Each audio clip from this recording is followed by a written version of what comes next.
Hello बच्चों, welcome to the next lecture of RAC. तो इस लेक्चर में हम रेफ्रिजरेशन सिस्टम को समझेंगे कि ये कैसा होता है, कैसे वर्क करता है। तो हमारे पास मेनली दो टाइप के रेफ्रिजरेशन सिस्टम होते हैं, एयर रेफ्रिजरेशन सिस्टम और वेपर रेफ्रिजरेशन सिस्टम। अब दोनों को देखते हैं, दोनों कैसे वर्क करते हैं। देखिए, पहले देखते हैं एयर रेफ्रिजरेशन सिस्टम। इस सिस्टम के अंदर एयर को हम वर्किंग सब्सटेंस की तरह यूज करते हैं। Air is used as a working substance. तो इसमें पहले देखिए, सबसे पहले इसमें कंप्रेसर होता है जो एयर के टेम्परेचर और प्रेशर को बढ़ाता है, ठीक है। उसके बाद यहां पर कूलर होता है। कूलर क्या करेगा, जो एयर कंप्रेसर से आई है उसका टेम्परेचर डाउन कर देगा, ठीक है। दैट मीन्स ये हीट को रिजेक्ट करेगा। उसके बाद एयर जाएगी एक्सपेंडर में। एक्सपेंडर मेनली इसके प्रेशर को डाउन कर देगा, एयर के प्रेशर को डाउन कर देगा। और लास्ट में ये जाएगी रेफ्रिजरेटर के अंदर। ये क्या करेगा, ये हीट को ट्रांसफर करेगा, ठीक है। जो स्पेस आपका होता है वो यहां पर होता है, जहां पर आपको रेफ्रिजरेशन करनी होती है, जहां पर कूलिंग करनी होती है, वो ये डिजायर्ड स्पेस होता है। तो यहां पर क्या होगी, हीट को गेन किया जाएगा।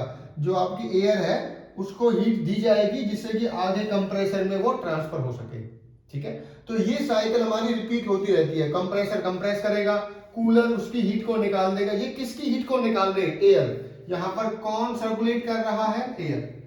एयर ही आपकी सर्कुलेट कर रही है। तो यहाँ पर एयर के टेम्परेचर को बढ़ा दिया, प्रेशर को बढ़ा दिया। उसके बाद एयर के अंदर से हीट को निकाल दिया कूलर के थ्रू। उसके बाद एयर के प्रेशर को डाउन कर दिया एक्सपेंडर में, और उसके बाद हमने एयर के अंदर हीट ट्रांसफर कर दी, ठीक है, एयर को हीट दे दी। तो ऐसे ये साइकिल चलती रहती है आपकी। आगे इसको हम डिटेल में समझेंगे। अभी आप ये समझिए, इसके अंदर कोई फेस चेंज नहीं होता है। एयर हमेशा गैसियस फेस में ही रहती है, ठीक है, कोई फेस चेंज नहीं होता है। ये सिस्टम आपका जो हमारे एयरक्राफ्ट होते हैं, जैसे एरोप्लेन वगैरह है, वहां पर हम यूज करते हैं। क्यों यूज करते हैं, क्योंकि यहां पर कूलिंग पर वेट, ठीक है, मतलब जो आपकी कूलिंग है वो लो वेट में अचीव की जा सकती है। मतलब बहुत ज्यादा कूलिंग कम वेट में अचीव कर सकते हो आप। और यही हमारी कंडीशन होती है कहां पर, एरोप्लेन के अंदर। देखिए, स्पेस में मैं चाहता हूं जितना कम वेट रहे उतना अच्छा होता है। तो ये मेरा ऐसा सिस्टम होता है जो कम वेट में ज्यादा आपको कूलिंग प्रोवाइड करता है, इसीलिए इसको यूज करते हैं। प्रॉब्लम ये होती है कि इस सिस्टम का कोएफिशिएंट ऑफ परफॉर्मेंस काफी डाउन होता है। अब हम देखते हैं नेक्स्ट, वेपर रेफ्रिजरेशन सिस्टम। ये सिस्टम मेनली आप अपने हाउस होल्ड में देखते हैं, जैसे आपके घरों में एसी होता है या फ्रिज होता है, वो सभी इस पे वर्क करते हैं, ठीक है। वेपर रेफ्रिजरेशन सिस्टम, यहां पर कौन कौन से डिवाइस होते हैं। देखिए, सबसे पहले कंप्रेसर होता है। ये क्या है, this is your compressor. Compressor के बाद यहां पर हमारा कंडेंसर होता है। कंडेंसर के बाद यहां पर एक्सपेंशन डिवाइस होता है।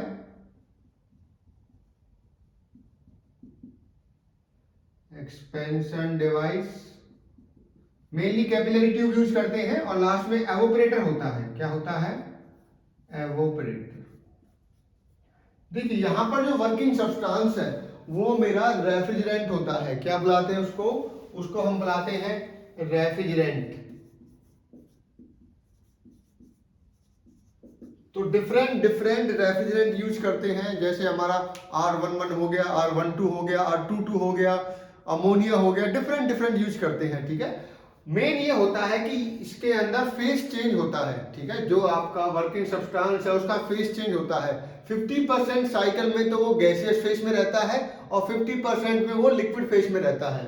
देखिए कैसे, सबसे पहले कंप्रेसर के अंदर आएगा, ठीक है। किस फॉर्म में आएगा, पहले वेपर फॉर्म में। यहां पर वर्किंग सब्सटेंस का फेस क्या है, वेपर। कंप्रेसर उसके प्रेशर को, टेम्परेचर को बढ़ा देगा। कंडेंसर उसको कंडेंस कर देगा, लिक्विड फेस में ले आएगा। किस फेस में ले आएगा, लिक्विड फेस में। एक्सपेंशन डिवाइस उसके प्रेशर को डाउन कर देगा, बट अभी भी वो लिक्विड फेस में है। एवोपरेटर क्या करेगा, एवोपरेटर वो जगह है जहां पर आपको कूलिंग करनी होती है, ठीक है, ये वो रूम है। अगर एसी की बात करें तो रूम है, अगर फ्रिज की बात करें तो वो जगह है जहां पर आप वेजिटेबल्स को रखते हो। तो ये क्या करता है, ये जो आपका वर्किंग सब्सटेंस है उसको वेपर फेज में कन्वर्ट कर देगा। देखिए तो आपका ये यहां तक वेपर है, यहां पे आपका लिक्विड है। 50% ऑफ द साइकिल में वेपर रहता है, 50% ऑफ द साइकिल में लिक्विड में कन्वर्ट हो जाता है। तो यहां पर फेज चेंज होता रहता है। कंडेंसर कंडेंस कर देगा, एवोपरेटर उसको वेपराइज कर देगा। तो इसको हम क्यों यूज करते हैं, देखिए एक तो इसकी कोफिशिएंट ऑफ परफॉर्मेंस बहुत ज्यादा होती है, बहुत इसका साइज काफी छोटा होता है, ठीक है, कॉम्पैक्ट होता है, इसलिए हम इसको यूज करते हैं। ठीक है, मोस्टली आप इंडस्ट्रीज में, आप अपने हाउस होल्ड में इसी को देखते हो।